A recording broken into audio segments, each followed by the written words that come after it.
Yo! What's up again mga kakusot, mga karpintero at mga karpintera, and you're now watching here again our channel Karpintero Pinoy TV by Jesus Woodward. So ayun guys, medyo hindi tayo nakapag-vlog ng ilang araw, pero itutuloy pa rin natin. So gagawin natin ngayon, so pupuntahan natin yung ongoing natin dyan sa shop. So para yan sa 5th Avenue Place and sa Uptown Arts dyan sa BGC. So tingnan natin kung ano na yung update ng mga cabinet nila. So ayun, palapit na yung Kapaskuhan, at eto nga medyo ngarag tayo ngayon, so marami tayong hinahabol. So syempre kailangan natin tapusin at gampanan ang ating trabaho, at syempre para maging updated din yung mga client natin, hindi natin pwedeng pabayaan yung vlog na to. So ayun guys, ano pa hinihintay nyo? Samahan nyo na ako at silipin na natin kung ano na yung update sa mga cabinet nila. So ano pa hinihintay nyo guys? Let's go!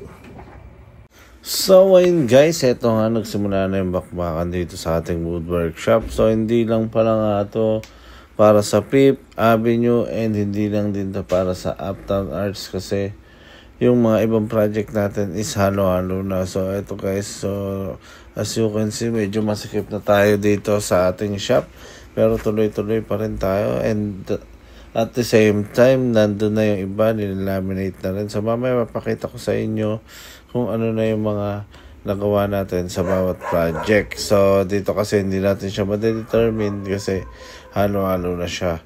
So sinegregate ko siya bawat photo na mga ma-address natin kung saan project siya. So ayun guys, mamaya makita nyo, papakita ko sa inyo kung ano na yung mga nagawa natin. Siyempre after nito guys, delivery, install na tayo.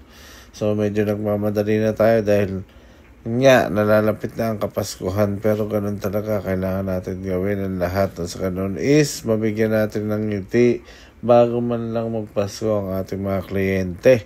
So ayun guys, as you can see, medyo masikip na tayo dyan, pero tuloy-tuloy pa rin ang makbaka natin dyan. At yung iba naman nating mga cabinet is nasa baba na at nilalaminate na. So ayun guys, makita nyo mamaya kung ano yung mga natapos na natin. So sige guys, eto na yung mga karpinterong Pinoy natin, at tuloy-tuloy pa rin sa paggawa. At ayun nga guys, syempre as you can see, pasikip na tayo ng pasikip dito sa ating woodwork shop, pero ang kasunod naman yan is deliver na para balik tayo sa luwag. So bibigyan din natin ng daan yung para sa ibang mga project like yung Manansala Tower and yung iba pa nating mga pahabol na proyekto. Meron nga pala tayo, so hindi ko pa siya na-vlog. Yan natin nung Sunday. Meron tayo dyan sa Molino, Dasmariñas, Cavite. Closet na 2. Bagong project natin yun. So makikita nyo yun guys. Maybe next vlog natin, ilalagay natin siya.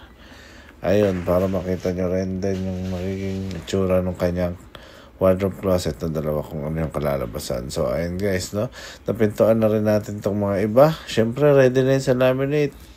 So after neto, settings, then laminate, then edging, then linis, then balot, then deliver and install na agad dyan once maging okay na ang lahat. So ayun guys, no, as you can see, marami na rin tayo nagawa dito. Kailangan na natin bumalik sa site para mag-install naman. So ito na rin yung kanyang kitchen. Ito naman guys is dun yan sa 5th Avenue Place. Ayan, as you can see, nakalaminate na, no? Yan, makikita mo yung 5th Avenue Place. Yan yung kanyang kitchen. Ito yung mga pintuan. And ito naman yung sa ating Uptown Art. So ito guys, yung na-fabricate. So may mga picture tayo, yan yun, na-fabricate. So nalaminate na rin yan guys. Makita nyo mamaya kung ano yung mga kulay niyan. So nakita nyo naman yan nung dinesign ko. So ayun guys, maaalala nyo yan. Pagbalikan nyo lang yung video na yun, makita nyo, ayan na yung kulay niya guys. So for TV rack, backing, yan na siya. Ito TV rack din, console na cabinet, ito yung backing din. Then ito naman yung sa side ng TV rack, yung open sa living naman yan, and yung console niya. At ito na yung bar niya guys, yung liquor cabinet. So wine cabinet yan guys, makita niyo pag nagawa na natin. Ito naman yung microwave cabinet niya and laundry cabinet. So ayun guys, na-laminate na rin halos lahat ng mga ginagawa natin sa drone project na yan. At yun nga guys, makita nyo mamaya. Babalikan natin yung 5th Avenue Place update naman. Ito nga guys, no? So nakita nyo kanina yung kitchen. So ito naman guys, na-laminate naman natin itong mga para sa TV rack nya and accent wall nya. So makita nyo yan guys, no? Yung console table nya. At ito na nga guys, no? Ibababaan natin yan for lamination at na-laminate na nga yan guys. Makita nyo kung ano itsura nya nung na-laminate na. So ito siya guys. So ito yung mga drawer nya, pinto, console, so and etc. So marami pa tayong aabangan at yung susunod delivery and installation naman guys. So ayun guys, no, for today's vlog, ito lang yung mga update natin sa 5th Avenue Place and Uptown Arts. Ayun lang, salamat. So ayun guys, nakita nyo naman kung ano na yung mga nagawa natin para dyan sa mga project natin sa 5th Avenue Place and dyan sa Uptown Arts. So ayun guys, natuloy-tuloy lang tayo. At syempre, para nang sa ganun is matapos din natin.